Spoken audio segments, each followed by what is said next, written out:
Queremos en este momento llamar a uno de los citantes de esta audiencia pública, el senador Luis Evelis Andrade Casamá, quien nos hace una contextualización del porqué de esta audiencia pública, pueblos indígenas, conflicto armado y paz. Reiteramos la bienvenida a todos los hermanos indígenas que desde diferentes departamentos de Colombia hacen su presencia hoy en el Salón Luis Guillermo Vélez del Congreso de la República. Con ustedes, el senador del Movimiento Alternativo Indígena y Social, Luis Evelis Andrade Casamá. Muchas gracias. Muy buenos días para todos y todas. Quiero presentar un saludo a todas las autoridades indígenas, en especial a los líderes espirituales, autoridades de distintos pueblos. También un saludo al senador Iván Cepeda y a todos los panelistas que después van a ser presentados en cada uno de los paneles de esta audiencia. Y un saludo a todos los televidentes que nos escuchan en estos momentos en la geografía nacional y más allá. Quiero también aprovechar para agradecer a quienes desde el Congreso, a todos los que han facilitado esta audiencia. Conflicto, pueblos indígenas, conflicto armado y paz. El conflicto armado tiene que llevarnos a pensar en el conflicto social, que una vez ese conflicto armado, pues seguirá vigente y tendrá que tramitarse por la vía del diálogo, del respeto. Vamos a abordar varios paneles y efectivamente vamos a tratar el tema del conflicto armado, pero no podemos referirnos a él sin tener en cuenta que los pueblos indígenas recibimos o somos tratados muchas veces desde conceptos, prácticas racistas, estigmatizantes y sobre todo prácticas que conllevan a un distanciamiento entre los distintos sectores de la sociedad y los pueblos indígenas, a la profundización del desconocimiento de sus valores, de su cultura, de sus derechos, de sus propuestas, de sus aportes a la construcción de la sociedad colombiana. Y eso se hace a diario desde algunos medios, por la forma como presentan lo relativo al ser indígena, entendido de manera colectiva. Lo que pretendemos entonces en ese primer panel es hacer una reflexión respecto de la responsabilidad y el papel que deben de jugar los medios de comunicación en generar procesos de acercamiento, de entendimiento, de reconocimiento de la diversidad en todas sus expresiones, la diversidad sexual, la diversidad étnica y cultural, la diversidad regional. Y como hoy corresponde, creemos que la labor de los medios en cuanto usan la palabra, transmiten símbolos, signos, deben de generar mayor acercamiento para construir una sociedad respetuosa de la condición de este Estado, que es multiétnico y pluricultural. En ese sentido, creemos que debe abordarse temas como la responsabilidad social, debe trabajarse el tema de la ética periodística, debe trabajarse temas como el cumplimiento de los estándares y los criterios para el ejercicio de un trabajo serio desde la comunicación, entendida desde el trabajo que hacen las personas, pero también los medios. Y también nos desafía a construir formas distintas, diversas de hacer comunicación desde los pueblos indígenas. Es importante resaltar todo lo que aquí se ha dicho. Ojalá desde los medios se pudiera también referir la historia. Y es que aquí hemos sufrido despojo territorial, hemos sufrido cercenamiento de nuestras culturas, imposición, políticas desde el estado de asimilación y de integración, y que hoy los indígenas tienen que recurrir también a las acciones de hecho para recuperar sus derechos, como dijera un sabio tolimense, indígena Pijao del Tolima. Somos recuperadores de derechos. De otro lado, quiero señalar la importancia de abordar el tema de la justicia y del territorio, de lo que significa para un indígena el territorio, de la relación que establecen los pueblos indígenas con el territorio, del conocimiento que tienen sobre él y del aporte que pueden hacer a la sociedad desde su visión, su relación con la naturaleza, con la madre tierra, a la solución de problemas que vive la sociedad colombiana y que vive la sociedad global, como es el cambio climático. Eso está dicho en nuestros mitos, en nuestras leyes de origen. Allí hay una fuente de conocimiento y sabiduría donde la sociedad colombiana está para compartirla con la sociedad colombiana, y que entre todos podamos sumar visiones, esfuerzos, ideas para, por ejemplo, asumir un compromiso con el medio ambiente. Pero sobre todo que se entienda que en este país, por ejemplo, y eso no se dice a veces ni por parte del gobierno, las instituciones, por algunos medios, que tenemos regiones como Calda, por ejemplo, donde 4.000 indígenas, 24.000 indígenas viven en 4.000 hectáreas de tierra. Y no se dice que el 1%, menos del 1% tiene casi el 40% de las tierras productivas de este país. Y no se dice tampoco que de los 33 millones de hectáreas, más del 50% de esa tierra es improductiva, tiene vocación forestal de conservación, que también es importante y vital, estratégica para el desarrollo de este país hacia el futuro. Y eso está en los territorios nuestros.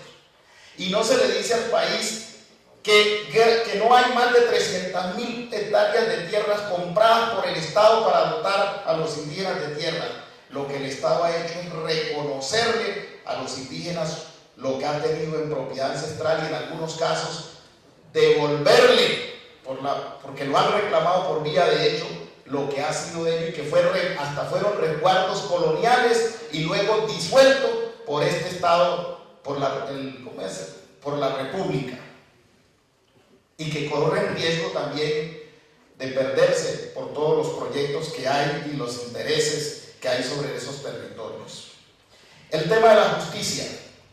Es importante también señalar que hay dificultades en los territorios indígenas para el ejercicio de la justicia, pero que esa no es una responsabilidad solo de los indígenas. Y esas dificultades hay que transformarlas en la posibilidad de hacer una justicia más efectiva en nuestros territorios, de hacer mayor ejercicio de gobernabilidad, para que no haya impunidad como reina en este país. Y quiero solamente señalar que en el caso de las violaciones de derechos humanos contra indígenas, el más del 99% se encuentra en la impunidad, y entonces no se dice que la justicia ordinaria también falla. Y por eso vamos a decir entonces que se deshaga y se desconozca y que no haya justicia, que se desmonte el sistema de justicia. No, hay que plantear ese entonces cómo entre todos se asumen esfuerzos para superar esas realidades. Termino diciendo esta parte. Si hoy tenemos 102 pueblos indígenas con 65 idiomas, de los que resistieron, que no fueron exterminados por la colonización, la conquista, la colonia y las estrategias asimilacionistas de la República, es porque hemos tenido gobierno, porque hemos tenido justicia. Y si hoy el conflicto armado no ha tenido un impacto mucho más demoledor sobre los territorios y sobre nuestros pueblos, es porque los indígenas han sabido ejercer gobierno, gobernabilidad, han ejercido justicia, definiendo reglamentos, sancionando a quienes han participado, se han vinculado a grupos armados o a quienes infringen la ley propia y la legislación nacional y la constitución de nuestro país. Eso hay que decirlo. Es necesario que se hagan esfuerzos por parte de todos quienes tienen compromiso de construir sociedad, que eso es lo que hacemos, que esos son nuestros aportes, que no se puede generalizar desde un problema y desde lo que ocurre en un pueblo, generalizar sobre la realidad de los pueblos indígenas. Finalmente,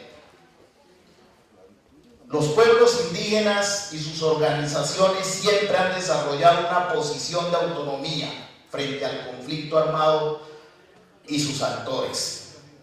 Y tenemos muchos ejemplos de esos ejercicios para evitar el reclutamiento forzado de nuestros jóvenes, que ha ocurrido y ocurre, no lo podemos negar. Pero hay que decirle al país que aquí en Colombia hay muchos ejercicios de pueblos indígenas de ejercicio de esa autonomía. En Antioquia se trabajó la neutralidad activa con todas sus discusiones que pudieron darse. En el Chocó se trabajó el proceso de autonomía frente a los actores armados, que llevó a rescatar y a rescatar todos los que se llevaban por la fuerza de nuestros territorios, a paramilitares, a guerrilleros, a la misma fuerza pública, que conllevó también a que el desplazamiento no fuera mayor en nuestros territorios. Quiero señalar que es importante decir también al país que los pueblos indígenas, como otros sectores de la sociedad, hemos sido víctimas de todos los conflictos de nuestra historia. Y que en estas últimas décadas hemos puesto un gran número de muertos, no solo por todos los grupos armados.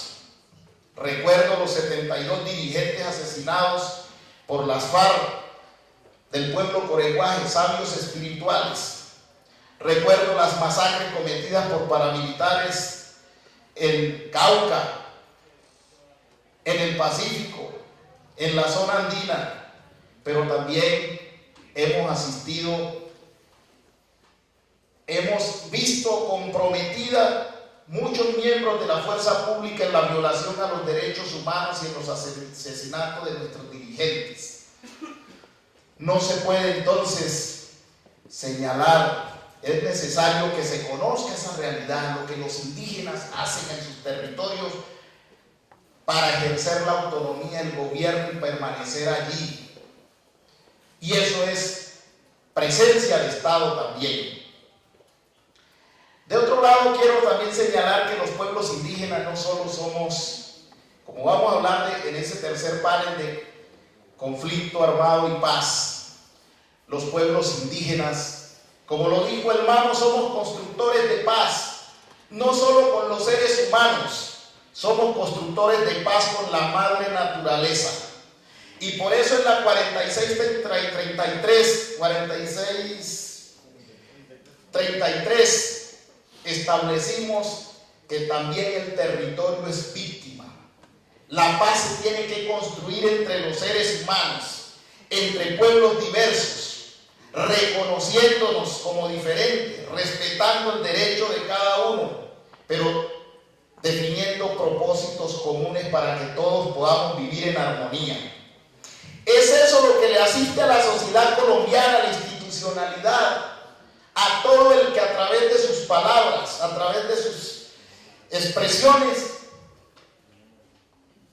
puede contribuir a tender puentes, a acercar y no a generar estigmatizaciones, señalamiento y ambientes hostiles con los pueblos o entre los pueblos.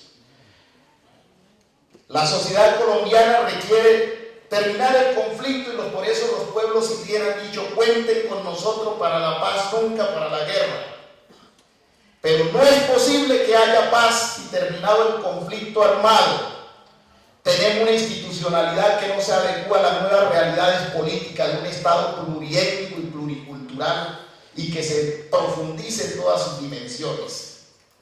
Si tenemos gente desde distintos sectores de los medios generando estigmatizaciones, generando ambiente agresivo y no más bien generando conocimiento del otro, respeto de la diversidad, ¿sí? Entonces, estamos dispuestos y hemos generado muchos procesos, tenemos muchas experiencias para compartir. Los afros y los indígenas, con los campesinos en muchos territorios, en muchos lugares de la geografía nacional, hemos podido convivir, aún con diferencias y algunos conflictos, pero no lo hemos resuelto por la vía de la guerra. Y eso queremos decirle al país hoy. Es nuestro compromiso y también esperamos ser reciprocidad en ese sentido.